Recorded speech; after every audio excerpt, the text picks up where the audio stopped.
ಹಾಗಾಗಿ ರಾಜ್ಯದಲ್ಲಿ ವಿಶೇಷ ಅಧಿವೇಶನ ಮುಗಿತಾ ಇದ್ದಂತೆಯೇ ಯಾವ ಸ್ವರೂಪದ ರಾಜಕಾರಣ ಇಲ್ಲಿ ಶುರುವಾಗಿದೆ. ಯಾಕಂದರೆ ಮುಖ್ಯಮಂತ್ರಿ ಸಿದ್ದರಾಮಯ್ಯನವರು ತಮ್ಮ ಕುರ್ಚಿಯ ಸುತ್ತಲೂ ಹೆಣಿತಾ ಇರತಕ್ಕಂತಹ ಭದ್ರಕೋಟೆ ಇದೆಯಲ್ಲ, ಇದನ್ನು ಅಲುಗಾಡಿಸೋದು ಅಷ್ಟು ಸುಲಭ ಇಲ್ಲ ಅನ್ನುವಂಥದ್ದು ಸ್ಪಷ್ಟವಾಗಿ ಗೋಚರಿಸ್ತಾ ಇದೆ.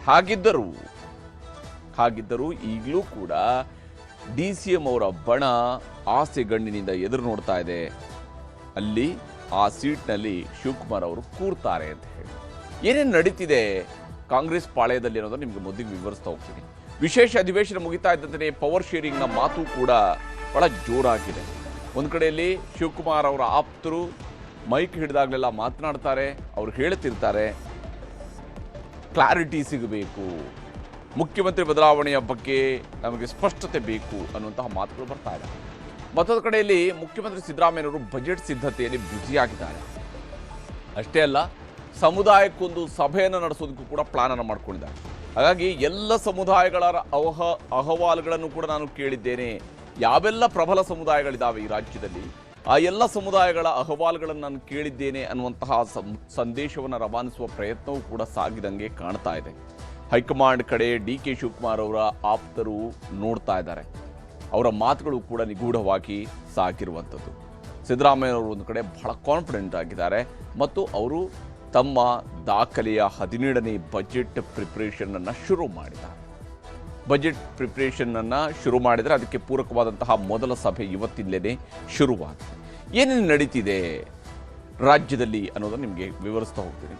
ಸಿದ್ದರಾಮಯ್ಯನವರು ಅವರ ಬಜೆಟ್ ಸೂಟ್ ಕೇಸ್ ಇವತ್ತಿನಿಂದ ಶುರುವಾಗ್ತಾ ಇದೆ. ಅದಕ್ಕೆ ಪೂರಕವಾದಂತಹ ತಯಾರಿಯನ್ನು ಸಿದ್ದರಾಮಯ್ಯನವರು ಆರಂಭಿಸಿದ್ದಾರೆ. ಪ್ರಾಥಮಿಕ ಸಭೆಯೂ ಕೂಡ ಇವತ್ತು ಆರಂಭ ಆಗಿದೆ.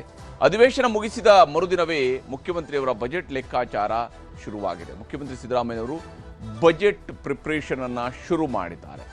ರಾಜ್ಯದ ಬಜೆಟ್ ಬಗ್ಗೆ ಸಿದ್ದರಾಮಯ್ಯನವರು ಇವತ್ತಿನಿಂದಲೇ ಮಾಹಿತಿಗಳನ್ನು ಸಂಗ್ರಹಿಸುವುದಕ್ಕೆ ವಿವಿಧ ಇಲಾಖೆಗಳ ಮಾಹಿತಿಯನ್ನು ಸಂಗ್ರಹಿಸುವಂತಹ ಕೆಲಸವನ್ನು ಶುರು ಮಾಡಿದ್ದಾರೆ. ಅಧಿವೇಶನದ ಬಳಿಕ CM ಬದಲಾವಣೆ ಎನ್ನುತ್ತಿದ್ದವರಿಗೆ ಶಾಕ್ ಕೊಡುವಂತಹ ಕೆಲಸವೂ ಕೂಡ ಈ ಮೂಲಕ ನಡೆದಿದೆ.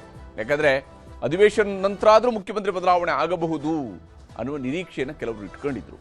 ಆದರೆ ಅವರ ನಿರೀಕ್ಷೆಗಳು ಕೇವಲ ಹಗಲುಗನಸಾಗುವಂತಹ ರೀತಿಯಲ್ಲಿ ಗೋಚರಿಸ್ತಾ ಇದೆ.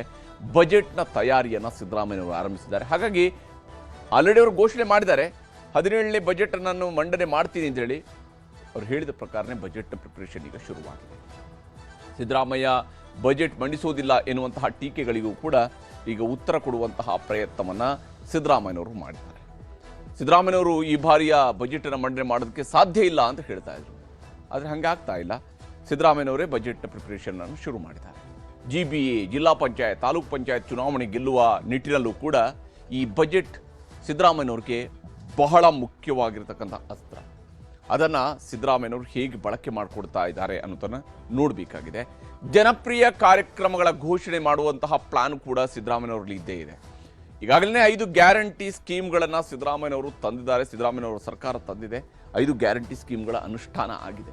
ಆದರೆ ಅದನ್ನೂ ಹೊರತುಪಡಿಸಿದಂತಹ ಜನಪ್ರಿಯ ಕಾರ್ಯಕ್ರಮಗಳನ್ನು ಕೊಡೋದ್ರ ಕಡೆಗೆ ಸಿದ್ದರಾಮಯ್ಯನವರು ಆದ್ಯತೆಯನ್ನು ಕೊಡಬಹುದು ಅನ್ನುವಂತಹ ನಿರೀಕ್ಷೆ ಇದ್ದೇ ಇದೆ. ರಾಜ್ಯ ಕಾಂಗ್ರೆಸ್ಗೆ ತಾವು ಅನಿವಾರ್ಯ ಎಂಬ ಸಂದೇಶ ರವಾನಿಸೋದಕ್ಕೂ ಕೂಡ ತಂತ್ರಗಾರಿಕೆಯನ್ನು ಅವರು ಹೆಣಿತಾ ಇದ್ದಾರೆ. ಯಾಕೆಂದರೆ ಸಿದ್ದರಾಮಯ್ಯನವರು ರಾಜ್ಯದಲ್ಲಿರ್ತಕ್ಕಂತಹ ಕಾಂಗ್ರೆಸ್ನ ಪಾಲಿನ ಅತಿದೊಡ್ಡ ಮಾಸ್ ಲೀಡರ್. ಹೀಗಿರುವಾಗ ಅವರು ಅದೇ ಸ್ಥಾನವನ್ನು ಭದ್ರಪಡಿಸಿಕೊಳ್ಳುವಂತಹ ಮತ್ತು ಅದನ್ನು ಮುಂದುವರಿಸುವಂತಹ ಪ್ರಯತ್ನವನ್ನು ಮಾಡಬಹುದು. ನಾಯಕತ್ವ ಬಿಕ್ಕಟ್ಟಿನ ನಡುವೆಯೇ CM ಅವರು ಖಡಕ್ ಸಂದೇಶವನ್ನು ಕೂಡ ಕೊಡಬಹುದು. ಸಿದ್ದರಾಮಯ್ಯನವರು ಅತ್ಯಂತ ಪ್ರಬಲ ಸಂದೇಶವನ್ನು ಇಲ್ಲಿ ಕೊಡುವಂತಹ ಪ್ರಯತ್ನವನ್ನು ಮಾಡಬಹುದು. ನಾಯಕತ್ವ ಬದಲಾವಣೆಯ ಬಿಕ್ಕಟ್ಟುಗಳ ನಡುವೆನೇ ಸಿದ್ದರಾಮಯ್ಯನವರೇ ಒಂದು ಪ್ರಬಲ ಸಂದೇಶವನ್ನು ಕೊಡಬಹುದು. 2026-27ನೇ ಆಯವ್ಯಯ ಸಿದ್ಧತೆಗೆ ಇಲಾಖಾವಾರು ಅಧಿಕಾರಿಗಳ ಜೊತೆಗೆ ಸಭೆಯನ್ನು ಆರಂಭಿಸಿದ್ದಾರೆ. ಇಲಾಖಾವಾರು ಅಧಿಕಾರಿಗಳು, ಮಂತ್ರಿಗಳು, ಅದಕ್ಕೆ ಪೂರಕವಾಗಿರ್ತಕ್ಕಂತಹ ನಿಗಮ ಮಂಡಳಿಗಳ ಅಧ್ಯಕ್ಷರುಗಳು, ಯೋಜನಾ ಮಂಡಳಿಯ ಅಧ್ಯಕ್ಷರು, ಹಾಗೆಯೇ ಮುಖ್ಯಮಂತ್ರಿಯವರ ಆರ್ಥಿಕ ಸಲಹೆಗಾರರು, ಇವರೆಲ್ಲರನ್ನೂ ಕೂಡ ಕೂರಿಸಿಕೊಂಡು ಸಿದ್ದರಾಮಯ್ಯನವರು ಬಜೆಟ್ ಪ್ರಿಪ್ರೇಷನನ್ನು ಶುರು ಮಾಡಿದ್ದಾರೆ. ಯಾವ ಇಲಾಖೆಗೆ ಎಷ್ಟೆಷ್ಟು ಅನುದಾನವನ್ನು ಕೊಡಬೇಕು ಅಂತ ಹೇಳುವಂಥದ್ದು, ಸಿದ್ದರಾಮಯ್ಯನವರ ಆದ್ಯತಾ ವಲಯಗಳನ್ನು ಗುರುತಿಸಿಕೊಂಡು ಅದಕ್ಕೆ ಪೂರಕವಾದಂತಹ ಯಾವ ಇಲಾಖೆಗೆ ಹೆಚ್ಚು ಬೇಡಿಕೆ ಇದೆ, ಅವರ ಬೇಡಿಕೆ ಎಷ್ಟಿದೆ, ಎಷ್ಟು ಕೊಡಬಹುದು, ಯಾವ ರೀತಿಯಾಗಿ ಈ ಬಾರಿ ಹಣಕಾಸಿನ ಮ್ಯಾನೇಜ್ಮೆಂಟ್ ಆಗಬೇಕು, ಇಲಾಖಾವಾರು ಅವಶ್ಯಕತೆ ಹಾಗೂ ಪೂರೈಕೆಯ ವಿಚಾರದಲ್ಲೂ ಕೂಡ ಅವರ ಇಲಾಖಾವಾರು ಅವಶ್ಯಕತೆ ಹಾಗೂ ಪೂರೈಕೆ, ಅನುದಾನ ಮತ್ತು ಅಭಿವೃದ್ಧಿಗೆ ಆದ್ಯತೆಯನ್ನು ಕೊಡುವಂಥದ್ದು ಕೂಡ ಸದ್ಯಕ್ಕೆ ಸಿದ್ದರಾಮಯ್ಯನವರ ಮುಂದಿರತಕ್ಕಂತಹ ಅತ್ಯಂತ ಪ್ರಮುಖ ಗುರಿಗಳು. ಗ್ಯಾರಂಟಿಗಳಿಗೆ ಹಣ ಹೊಂದಿಸುವಂಥದ್ದು ಕೂಡ ಸಿದ್ದರಾಮಯ್ಯವ್ರಿಗಿರುವಂತಹ ಸವಾಲು. ಯಾಕಂದರೆ ಗ್ಯಾರಂಟಿಗಳನ್ನು ಸರಿದೂಗಿಸ್ಕೊಂಡು ಹೋಗಲೇಬೇಕು. ಕೊಟ್ಟಿರುವಂತಹ ಮಾತು, ಕೊಟ್ಟ ಮಾತು, ಇಟ್ಟ ಹೆಜ್ಜೆ ಅಂತ ಹೇಳಿಕೊಂಡು ಹಿಂದಿನಲ್ಲೂ ಕೂಡ ಪ್ರಚಾರ ಮಾಡ್ತಾ ಇದ್ರು ಮತ್ತು ಈಗಲೂ ಕೂಡ ನುಡಿದಂತೆ ನಡೆದಿದ್ದೇವೆ ಅಂತ ಹೇಳ್ತಾ ಇದ್ರು. ಹೀಗಾಗಿ ಆ ಗ್ಯಾರಂಟಿಗಳನ್ನು ಸರಿಯಾದಂತಹ ದಾರಿಯಲ್ಲಿ ಮುಂದುವರಿಸ್ಕೊಂಡು ಹೋಗಬೇಕಾಗಿರುವುದು ಸಿದ್ದರಾಮಯ್ಯವ್ರಿಗಿರುವಂತಹ ಸವಾಲು. ಇದೇ ಕಾರಣಕ್ಕಾಗಿ ಸಿದ್ದರಾಮಯ್ಯನವರು ಅದಕ್ಕೆ ಪೂರಕವಂತ ತಯಾರಿಯನ್ನು ಆರಂಭಿಸಿದ್ದಾರೆ. ಎಂ ಬಿ ಪಾಟೀಲ್ ಇದ್ರ ಬಗ್ಗೆ ಮಾತನಾಡಿದರೆ ತೋರಿಸ್ತೀನಿ. 6ನೇ ತಾರೀಕಿಗೆ ನಮ್ಮೆಲ್ಲ ಈಗಾಗಲೇ ಇಂಟರ್ನಲ್ ಮೀಟಿಂಗ್ಸ್ ಆಗಿದ್ದಾವೆ. ಇಲಾಖೆ, ಇಂಡಸ್ಟ್ರೀಸು ಮತ್ತು IDD ಎರಡೂ. ಅದನ್ನು ನಾಳೆ ಮುಖ್ಯಮಂತ್ರಿಗಳಿಗೆ ಅದನ್ನ ಅರ್ಪಿಸ್ತೇವೆ. ಅದ್ರ ಬಗ್ಗೆ ಬ್ರೀಫಿಂಗ್ ಮಾಡ್ತೀವಿ, ಚರ್ಚೆ ಮಾಡ್ತೀವಿ. ಇವತ್ತು 7 ಹೈ ಸ್ಪೀಡ್ ರೈಲ್ ಕಾರಿಡಾರ್ಸನ್ನು ಘೋಷಣೆ ಮಾಡಿದ್ರು. ಅದರಲ್ಲಿ ಹೈದರಾಬಾದ್ ಬೆಂಗಳೂರು, ಚೆನ್ನೈ ಬೆಂಗಳೂರು ಇದೆ. ಹೈದರಾಬಾದ್ ಬೆಂಗಳೂರು, ಚೆನ್ನೈ ಬೆಂಗಳೂರು ಎರಡೂ ಕೂಡ ಇದ್ದರೆ ಅದನ್ನು ಸ್ವಾಗತ ಮಾಡ್ತೀನಿ. ಆದರೆ ಅದು ನಮ್ಮ ರಾಜ್ಯದಲ್ಲಿ ಸ್ವಲ್ಪ ನಮಗೆ ಅನುಕೂಲಕ್ಕಿಂತ ಜಾಸ್ತಿ ಬೇರೆ ರಾಜ್ಯಗಳಿಗೆ ಅನುಕೂಲ ಜಾಸ್ತಿ ಆಗುತ್ತೆ. ಅದಾಗಿಯೂ ಕೂಡ ನಾನು ಸ್ವಾಗತ ಮಾಡ್ತೀವಿ. ಆದರೆ ಪ್ರಮುಖವಾಗಿ ಅಲ್ಲಿ ನಮಗೆ ಬೇಕಾಗಿರುವಂಥದ್ದು ಮುಂಬೈ, ಪುಣೆ, ಬೆಂಗಳೂರು, ಮಹಾರಾಷ್ಟ್ರಕ್ಕೂ ಕೂಡ ನಾನು ಅವ್ರಿಗೂ ಪತ್ರ ಬರೀತಾ ಇದ್ದೀನಿ. ಯಾರಿಗೆ ಫಡ್ನವೀಸ್ ಅವ್ರಿಗೂ ಒಂದು ಪತ್ರ ಬರೀತಾ ಇದ್ದೀನಿ. ಮುಖ್ಯಮಂತ್ರಿಗಳ ಕಡೆಯಿಂದ ಒಂದು ಪತ್ರ ಬರೆಸ್ತೇನೆ. ಕೇಂದ್ರ ಸರ್ಕಾರದವ್ರಿಗೂ ಪತ್ರ ಬರೆಸ್ತೇನೆ. ಎಲ್ಲರಿಗೂ ರೈಲ್ವೆ ಮಂತ್ರಿಗಳಿಗೆ, ಅಶ್ವಿನಿ ವೈಷ್ಣವ್ ಅವರಿಗೆ, ರಾಜೇಶ್ ಅವರಿಗೆ, ಕುಮಾರಸ್ವಾಮಿ ಅವ್ರಿಗೂ ಕೂಡ ಮುಖ್ಯಮಂತ್ರಿಗಳಿಗೂ ಪತ್ರ ಬರೆಸ್ತೇನೆ. ನಾನು ಕೂಡ ಪತ್ರ ಬರೀತೇನೆ. ಹೀಗೆ ಇಲ್ಲಿ ಒಂದು ಕಡೆಯಲ್ಲಿ ಬಜೆಟ್ ಪ್ರಿಪರೇಷನ್ಸು, ಮತ್ತೊಂದು ಕಡೆಯಲ್ಲಿ ಕೇಂದ್ರದ ಮೇಲೆ ಒತ್ತಡ ಹೇರುವಂತಹ ಪ್ರಯತ್ನವೂ ಕೂಡ ಸಾಗ್ತಾ ಇದೆ.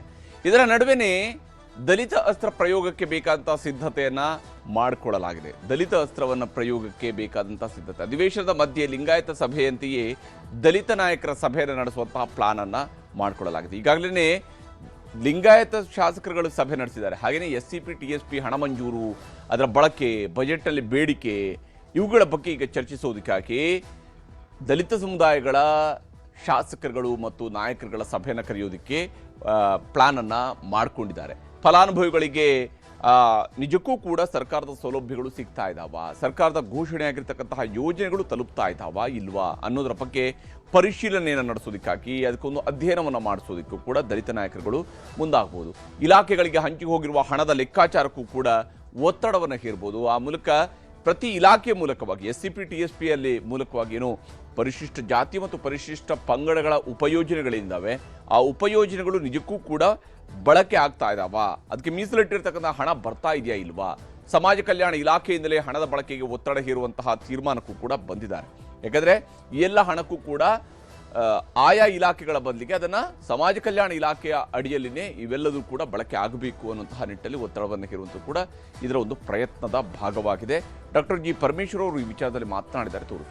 SCP TSP 42,000 ಕೋಟಿ ಕಳೆದ ಬಡ್ಜೆಟ್ನಲ್ಲಿ ಕೊಟ್ಟಿದ್ದಾರೆ. ಆ 42,000 ಕೋಟಿ ಎಲ್ಲ ಇಲಾಖೆಗೂ ಹಂಚಿ ಹೋಗಿದೆ. ಆ ಇಲಾಖೆಗಳು ಯಾವ್ಯಾವುದಕ್ಕೆ ಖರ್ಚು ಮಾಡ್ತಾರೆ ಮತ್ತು ಅದರ ಉಪಯೋಗ ಎಷ್ಟರ ಮಟ್ಟಿಗೆ ಆಗುತ್ತೆ, ಇದೆಲ್ಲ ನಮಗೆ ಒಂದು ರೀತಿಯಲ್ಲಿ ಲೆಕ್ಕನೇ ಸಿಕ್ಕೋದಿಲ್ಲ. ಬೆನಿಫಿಷರೀಸಿಗೆ ಸಮರ್ಪಕವಾಗಿ ತಲುಪಿಲ್ಲ ಅನ್ನೋದು ಒಂದು ಕೂಗಿದೆ. ಅದಕ್ಕೆ ನಮಗೆ ಹಿಂದೆ ಏನಿತ್ತಲ್ಲ, ಹಿಂದೆ ಒಂದು ಸಿಸ್ಟಮ್ ಇತ್ತು, ಸೋಷಿಯಲ್ ವೆಲ್ಫೇರ್ ಡಿಪಾರ್ಟ್ಮೆಂಟಿನಲ್ಲಿ ಕೊಟ್ಬಿಡೋರು. ಅದಕ್ಕೆ ಎಲ್ಲರೂ ಅಭಿಪ್ರಾಯ ಏನು ಪಟ್ಟರು ಅಂದರೆ, ವಾಪಸ್ ನೀವು ಸೋಷಿಯಲ್ ವೆಲ್ಫೇರ್ ಡಿಪಾರ್ಟ್ಮೆಂಟಿಗೆ SCP TSPನ ಕೊಡಿ ಅಂಥೇಳಿ ಹೇಳೋದಕ್ಕೆ ಮುಖ್ಯಮಂತ್ರಿಗಳಿಗೆ ಒಂದು ತೀರ್ಮಾನವನ್ನು ಮೊನ್ನೆ ಸೇರಿದಾಗ ಮಾಡಿದ್ದಾರೆ. ಹೀಗೆ ಒಂದು ಕಡೆಯಲ್ಲಿ ದಲಿತ ನಾಯಕರುಗಳು, ಮತ್ತೊಂದು ಕಡೆಯಲ್ಲಿ ಲಿಂಗಾಯತರ ಪ್ರತ್ಯೇಕ ಸಭೆಯೂ ಕೂಡ ನಡೆಸಿದೆ. ಲಿಂಗಾಯತ ನಾಯಕರುಗಳ ಪ್ರತ್ಯೇಕ ಸಭೆ, ಲಿಂಗಾಯತ ಶಾಸಕರುಗಳ ಪ್ರತ್ಯೇಕ ಸಭೆ ನಡೆದಿದೆ. ವಿಶೇಷ ಅಧಿವೇಶನದ ಮಧ್ಯೆ ನಡೆದಿರತಕ್ಕಂತಹ ಸಭೆ ಇದು. ಲಿಂಗಾಯತ ನಾಯಕರುಗಳ ಸಭೆ, ಲಿಂಗಾಯತ ಶಾಸಕರುಗಳು ಜೊತೆ ಸೇರಿದ್ದಾರೆ. ಕುತೂಹಲ ಮೂಡಿಸಿದೆ ಕಾಂಗ್ರೆಸ್ನ ಲಿಂಗಾಯತ ಸಚಿವರು ಮತ್ತು ಶಾಸಕರ ಸಭೆ. ಕಾಂಗ್ರೆಸ್ನಲ್ಲಿರತಕ್ಕಂತಹ ಲಿಂಗಾಯತ ಶಾಸಕರು ಮತ್ತು ಸಚಿವರುಗಳು ಸಭೆ ನಡೆಸಿದ್ದಾರೆ. ಸೋಮವಾರ ಸಭೆ ಮಾಡಿದ್ದು ಒಂದಷ್ಟು ರಾಜಕೀಯದ ಚರ್ಚೆಗಳು ಕೂಡ ಈ ಸಭೆಯಲ್ಲಿ ಆಗಿದ್ದಾವೆ. MB ಪಾಟೀಲರು ಕೂಡ ಇದರ ಬಗ್ಗೆ ದೃಢೀಕರಿಸಿದ್ದಾರೆ. ಅಧಿಕಾರ ಹಸ್ತಾಂತರ ಅಥವಾ ಬದಲಾವಣೆಯ ವೇಳೆ ಪರಿಗಣನೆಗೆ ಒತ್ತಡವನ್ನು ಹೇರುವಂಥದ್ದು, ಅಂದರೆ ಲಿಂಗಾಯತ ಸಮುದಾಯಕ್ಕೆ ಅವರಿಗೆ ಸಿಗಬೇಕಾಗಿರುವಂತಹ ಷೇರು, ಹಾಗೆಯೇ ಅವರಿಗೆ ಸಿಗಬೇಕಾಗಿರ್ತಕ್ಕಂಥ ಸ್ಥಾನಮಾನಗಳು ಸಿಗಬೇಕು. ಕಾಂಗ್ರೆಸ್ ಸರ್ಕಾರದಲ್ಲಿ ಅತಿ ಹೆಚ್ಚು ಲಿಂಗಾಯತ ಶಾಸಕರಿದ್ದೇವೆ. ಈ ಪಕ್ಷದಲ್ಲಿ ಈಗ ಅತಿ ಹೆಚ್ಚು ಶಾಸಕರಿರುವಂಥದ್ದು ಒಂದು ಸಮುದಾಯದವರು ಅಂತ ಹೇಳಿದಾಗ ಅದು ಲಿಂಗಾಯತರು. ಸರ್ಕಾರ ರಚನೆಗೆ 34 ಲಿಂಗಾಯತ ಶಾಸಕರು ಆಯ್ಕೆಯೂ ಕೂಡ ಬಹಳ ಮುಖ್ಯ. ಅಂದರೆ ಲಿಂಗಾಯತ ಸಮುದಾಯವೂ ಕೂಡ ಈ ಬಾರಿ ಕಾಂಗ್ರೆಸ್ನ ಕೈ ಹಿಡಿದಿದೆ. ಅದರಿಂದಾಗಿಯೇ ಅಧಿಕಾರಕ್ಕೆ ಬರೋದಕ್ಕೆ ಸಾಧ್ಯ ಆಯಿತು. ಬಜೆಟ್ಗೂ ಮುನ್ನ ಸಿಎಂ ಭೇಟಿ ಮಾಡಿ ಒತ್ತಡ ಹೇರೋದಕ್ಕೆ ಈಗ ನಿರ್ಧಾರವನ್ನು ಕೈಗೊಂಡಿದ್ದಾರೆ. ವಿಶೇಷವಾಗಿ ಪ್ರಮುಖ ಸ್ಥಾನಮಾನಗಳು ಬಂದಂತಹ ಸಂದರ್ಭಗಳಲ್ಲಿ ಹೆಚ್ಚಿನ ಪ್ರಾತಿನಿಧ್ಯ ಲಿಂಗಾಯತ ಸಮುದಾಯಕ್ಕೆ ಸಿಗಬೇಕು, ಹೆಚ್ಚಿನ ಪ್ರಾತಿನಿಧ್ಯ ಸಿಗಬೇಕು, ಉನ್ನತ ಸ್ಥಾನಮಾನಗಳು ಸಿಗಬೇಕು. ಅದು ಪಕ್ಷದಲ್ಲಿರಬಹುದು, ಸರ್ಕಾರದಲ್ಲಿರಬಹುದು, ಉನ್ನತ ಸ್ಥಾನಮಾನಗಳು ಸಿಗಬೇಕು. ಕ್ಯಾಬಿನೆಟ್ ದರ್ಜೆಯ ಸಚಿವ ಸ್ಥಾನದಲ್ಲೂ ಕೂಡ ಹೆಚ್ಚಿನ ಸ್ಥಾನಮಾನಗಳು ಲಿಂಗಾಯತ ಸಮುದಾಯಕ್ಕೆ ಸಿಗಬೇಕು. ನಿಗಮ ಮಂಡಳಿ ಅಧ್ಯಕ್ಷ ಸ್ಥಾನದಲ್ಲೂ ಕೂಡ ಆದ್ಯತೆಯನ್ನು ಲಿಂಗಾಯತ ಸಮುದಾಯಕ್ಕೆ ಕಲ್ಪಿಸಬೇಕು. ಕರ್ನಾಟಕ ವೀರಶೈವ ಲಿಂಗಾಯತ ಅಭಿವೃದ್ಧಿ ನಿಗಮಕ್ಕೆ 500 ಕೋಟಿ ರೂಪಾಯಿಗಳ ಹಣವನ್ನು ಮೀಸಲಿಡಬೇಕು. ಈ ಒಂದು ನಿಗಮಕ್ಕೆ 500 ಕೋಟಿ ರೂಪಾಯಿಗಳ ಹಣವನ್ನು ಮೀಸಲಿಡಬೇಕು. ಸಮುದಾಯದ ಅಧಿಕಾರಿಗಳಿಗೆ ಆಯಕಟ್ಟಿನ ಜಾಗದಲ್ಲಿ ಸ್ಥಾನಗಳನ್ನು ಕಲ್ಪಿಸಬೇಕು. ಸಮುದಾಯದ ಅಧಿಕಾರಿ ಅಂದರೆ ಜಾತಿ ನೋಡಿ ಪೋಸ್ಟಿಂಗ್ ಮಾಡಿ ಅಂತ, ಇದನ್ನು ವಿಚಾರ ಇರುವಂಥ ಏನಂದರೆ ಜಾತಿ ನೋಡಿ ಪೋಸ್ಟಿಂಗ್ ಮಾಡಿ ಅಂತೇಳಿ ಸಮುದಾಯದ ಅಧಿಕಾರಿಗಳಿಗೆ ಆಯಕಟ್ಟಿನ ಜಾಗದಲ್ಲಿ ಸ್ಥಾನವನ್ನು ಕೊಡಬೇಕು ಅನ್ನುವಂತಹ ಬೇಡಿಕೆಯನ್ನು ಕೂಡ ಇಡಲಾಗಿದೆ. ಎಂ ಬಿ ಪಾಟೀಲರು ಇದರ ಬಗ್ಗೆ ಮಾತನಾಡಿದರೆ ತೋರಿಸ್ತಾರೆ. ಅಲ್ಲಿ ಪ್ರಮುಖವಾಗಿ ನಾವು ಏನು ಲಿಂಗಾಯತರು ನಮಗೆ 56-57 ಸೀಟ್ಸ್ ಟಿಕೆಟ್ ಕೊಟ್ಟಿದ್ರಿ. 34 ಜನ ನಾವು ಆರಿಸಿ ಬಂದಿದ್ದೀವಿ. We are the biggest chunk. Striking rate ನಮ್ಮದೇ ಹೈಯೆಸ್ಟ್ ಇದೆ. ವೀರೇಂದ್ರ ಪಾಟೀಲ್ರಿದ್ದಾಗ KPCC ಅಧ್ಯಕ್ಷ ಆಗಿದ್ದಾಗ ನಾವು ಯಾವ ಕಾಲಕ್ಕೂ ಬರಲಾರ್ದಂತಹ ಹಿಸ್ಟಾರಿಕಲಿ ಐತಿಹಾಸಿಕ 178 ಸೀಟ್ ಗೆದ್ದಿದ್ದೀವಿ ನಾವು. ಹೀಗೆ ತಮ್ಮ ತಮ್ಮ ಸಮುದಾಯಗಳ ಬಲವನ್ನು ತೋರಿಸಿಕೊಳ್ಳುವಂತಹ ಪ್ರಯತ್ನ ಇಲ್ಲಿ ಕಾಂಗ್ರೆಸ್ನ ಸಚಿವರುಗಳಿಂದ ನಡೀತಾ ಇರುವಂಥದ್ರಲ್ಲಿ ಯಾವುದೇ ಅನುಮಾನಗಳಿಲ್ಲ. ಆ ಒಂದು ಪ್ರಯತ್ನವನ್ನು ಮಾಡ್ತಾ ಇದ್ದಾರೆ. ಇದರ ನಡುವೆನೇ ಶಿವಕುಮಾರ್ ಅವರ ಆಪ್ತರ ಕನಸು ಮುಂದುವರೆದಿದೆ. DK ಶಿವಕುಮಾರ್ ಅವರ ಆಪ್ತರು ಅಧಿವೇಶನ ಮುಗಿಯುತ್ತಾ ಇದ್ದಂತೆಯೇ ಅವರ ಆಪ್ತರ ಕನಸು ಕೂಡ ಚಿಗುರೊಡೆದಿದೆ. ಯಾಕಂದರೆ ಅಧಿವೇಶನ ಮುಗೀತು, ಈಗಾದರೂ ಮುಖ್ಯಮಂತ್ರಿ ಆಗ್ಬೋದು, DK ಶಿವಕುಮಾರ್ಗೆ ಹೈಕಮಾಂಡ್ನಿಂದ ಬುಲಾವು ಬರಬಹುದು ಅಂತ ಶಿವಗಂಗಾ ಬಸವರಾಜ್ ಅವರು ಹೇಳಿದ್ದಾರೆ. ಶಾಸಕರಾಗಿರ್ತಕ್ಕಂಥ ಶಿವಗಂಗಾ ಬಸವರಾಜ್ ಅವರು ಹೇಳಿದ್ದಾರೆ. ಅವರು ಡಿಸೆಂಬರ್ ತಿಂಗಳಲ್ಲಿ ಹೇಳ್ತಾ ಇದ್ರು, ಜನವರಿ ಬರಲಿ, ಅಲ್ಲಿ ನಂತರ ಮಾತಾಡ್ತೀನಿ, ಅಲ್ಲಿ ತನಕ ನಾನು ಮಾತಾಡಿದ್ರೆ ಬಾಯಿಗೆ ಬೀಗ ಹಾಕೊಂಡಿದ್ದೀನಿ ಅಂತ ಹೇಳ್ಕೊಂಡು. ಜನವರಿಯಲ್ಲಿ ಮಾತಾಡಿ ಜನವರಿ 1ಕ್ಕೆ ಮಾತಾಡಿದರು, ಅದಾದ ನಂತರ 14ರ ನಂತರ ಮಾತಾಡ್ತೀನಿ ಅಂದರು, 14ಕ್ಕೆ ಮತ್ತೆ ಮಾತಾಡಿದರು. ಈಗಲೂ ಮಾತಾಡ್ತಾ ಇದ್ದಾರೆ. ಈಗಲೂ ಹೇಳ್ತಿದ್ದಾರೆ ನಾಯಕತ್ವ ಗೊಂದಲವನ್ನು ಹೈಕಮಾಂಡ್ ಬಗೆಹರಿಸಬೇಕು ಅಂತೇಳಿ ಹೇಳ್ತಾ ಇದ್ದಾರೆ. ಆ ಮೂಲಕ ಪವರ್ ಶೇರಿಂಗ್ ಬಗ್ಗೆ ಹೈಕಮಾಂಡ್ ಕ್ಲಾರಿಟಿಯನ್ನು ಕೊಡಬೇಕು ಅನ್ನುವಂಥದ್ದು ಶಾಸಕ ಬಸವರಾಜ್ ಶಿವಗಂಗಾ ಅವರ ಬೇಡಿಕೆ. ಶಿವಕುಮಾರ್ ಅವರು CM ಆಗಬೇಕು ಅನ್ನೋದು ಬಹಳ ಶಾಸಕರ ಬೇಡಿಕೆ ಇದೆ. ಬಹಳಷ್ಟು ಶಾಸಕರ ಬೇಡಿಕೆ ಶಿವಕುಮಾರ್ ಅವರು ಕರ್ನಾಟಕದ ಮುಖ್ಯಮಂತ್ರಿ ಆಗಬೇಕು ಅನ್ನೋಂಥದ್ದು ಇದೆ. CM ಬದಲಾವಣೆ ವಿಚಾರ ಒಪ್ಪಂದ ಆಗಿದೆಯೋ ಇಲ್ವೋ ಅಂತಾದರೂ ಕೂಡ ಹೈಕಮಾಂಡ್ನವರು ಹೇಳಬೇಕು, ಹೈಕಮಾಂಡ್ ಅವರು ಹೇಳಲಿ ಅನ್ನುವಂತಹ ಮಾತುಗಳನ್ನು ಬಸವರಾಜ್ ಶಿವಗಂಗಾ ಅವರು ಹೇಳಿದ್ದಾರೆ. ಸಿದ್ದರಾಮಯ್ಯವರೇ ಮುಂದುವರಿತಾರೆ ಅಂತ ಹೇಳಿದರೆ ಅದನ್ನಾದರೂ ಹೇಳಲಿ ಅಂತ, ಅವ್ರನ್ನೇ ಮುಂದುವರಿಸ್ತೀನಿ ಅಂತೇಳಿ ಆದರೆ ಅದನ್ನಾದರೂ ಹೇಳಲಿ, ಅಥವಾ ಬದಲಾವಣೆ ಇದೆ ಅಂತ ಹೇಳಿದರೆ ಅದನ್ನಾದರೂ ಮಾಡಲಿ ಅನ್ನುವಂತಹ ನಿಟ್ಟಿನಲ್ಲಿ ಬಸವರಾಜ್ ಶಿವಗಂಗಾ ಅವರು ಮಾತನಾಡಿದ್ದಾರೆ. ಎಲ್ಲಿಗೆ ನಮ್ಮನ್ನೇನು ಕರೆದಿಲ್ಲ, ಮುಖ್ಯಮಂತ್ರಿ ಉಪಮುಖ್ಯಮಂತ್ರಿಗಳು ಕರೀತಾರೆ ಅಂತ ಹೇಳಿದರು. ಸೆಕೆಂಡಿಗೆ ಅಂತ ಹೇಳಿದ್ರು ಸದನ ಮುಂದುವರೆದ್ರಿಂದ ಮತ್ತೊಮ್ಮೆ ಡೇಟ್ ಕರಿಬೋದು ಅನ್ನೋದು ಕಾಯ್ತಾ ಇದ್ವಿ. ಅದು ಯಾವ ವಿಷಯ ಅನ್ನೋದು ಗೊತ್ತಿಲ್ಲ. ನಿಮ್ಮಲ್ಲಿ ಏನು ಮುಖ್ಯಮಂತ್ರಿ ಗೊಂದಲ ಇತ್ತು, ಹೇಳಿಕೆ ಕೊಡ್ತಾ ಇದ್ವಲ್ಲ, ಅದಕ್ಕೊಂದು ಇತ್ಯರ್ಥ ಆಡಬೇಕು ಹೈಕಮಾಂಡು ಅಂತ ನಾವೇನು ಪದೇ ಪದೇ ಹೇಳ್ತಾ ಇದ್ವಲ್ಲ, ಆ ವಿಷಯವಾಗಿರ್ಬೋದು ಅಂತ ನಮ್ಮ ಒಂದು ಅನಿಸಿಕೆ. ಅದು ಹೋದ್ಮೇಲೆ ಗೊತ್ತಾಗ್ತದೆ ಯಾವ ವಿಷಯ ಕರೆದ್ರು ಏನಾಗ್ತದೆ ಚರ್ಚೆ. ಇದು ಗೊಂದಲ ಇನ್ನೂ ಮುಂದುವರಿಸ್ತಾರ ಅಥವಾ ಏನಾರ? ಇಲ್ಲ, ನಾನು ಹೇಳಿದ್ದೀನಲ್ಲ, ಅದು ಗೊಂದಲ ಮುಂದುವರ್ಸೋದು ಅವಶ್ಯಕತೆ ಇಲ್ಲ. ಎನಿವನ್ ಈಗ ಇವ್ರನ್ನ ಮಾಡ್ತಿರೋ DK ಶಿವಕುಮಾರ್ ಅವ್ರು ಮಾಡೋದಾದರೂ ಮಾಡಿ, ಇಲ್ಲ ಅವ್ರನ್ನೇ ಮುಂದುವರಿಸ್ತೀರಾ ಮುಂದುವರಿಸಿ, ಅಥವಾ ಹೊಸಬ್ರನ್ನ ಏನಾದ್ರು ಕರ್ಕೊಂಬಂದು ಮಾಡ್ತಿರೋ ಮಾಡಿ. ಒಟ್ಟೊಂದು ಇತ್ಯರ್ಥ, ಗೊಂದಲಕ್ಕೆ ಇತ್ಯರ್ಥ ಹೈಕಮಾಂಡ್ ಆಡಲೇಬೇಕು. ನಾನು ಹೇಳೋದು ಮತ್ತೊಂದು ಕಡೆ ಸಚಿವರಾಗಿರುವಂತಹ ಸತೀಶ್ ಜಾರಕಿಹೊಳಿ ಅವರು ಕೂಡ ಮಾತನಾಡಿದರೆ ತೋರಿಸ್ತೀನಿ. ಅದೆಲ್ಲ ಎಲ್ಲರದು ಆಸೆ ಅಭಿಪ್ರಾಯ ಅದೇ ಇದೆ. 140 ಜನದೆಲ್ಲ ಅದೇ ಇದೆ. ಬೇಗ ಕ್ಲೋಸ್ ಆಗಬೇಕು ಅನ್ನೋದು ಆಸೆ ಇದೆ ಎಲ್ಲದು. 140 ಇನ್ಕ್ಲೂಡಿಂಗ್ CM DCM ಹಿಡ್ಕೊಂಡೇ ಆಶೆವರೆಗೂ ಆಸೆ ಇದೆ. ಅವ್ರದ್ದು ಕ್ಲೋಸ್ ಆಗಬೇಕಂತ ಇದೆ, ಆಗಬೇಕು, ಎಲ್ಲರದು ಆಸೆ ಇದೆ. ನಾವು ಅದನ್ನೇ ಹೇಳಿದ್ರು, ನಾವು ಬೇಗ ಇತ್ಯರ್ಥ ಆಗ್ಬೇಕಂತ ಹೇಳಿದ್ರು. ಎಲ್ಲರದು ಇದೇ ಅಭಿಪ್ರಾಯ, ಬೇಗ ಇದು ಕ್ಲೋಸ್ ಆಗಬೇಕು.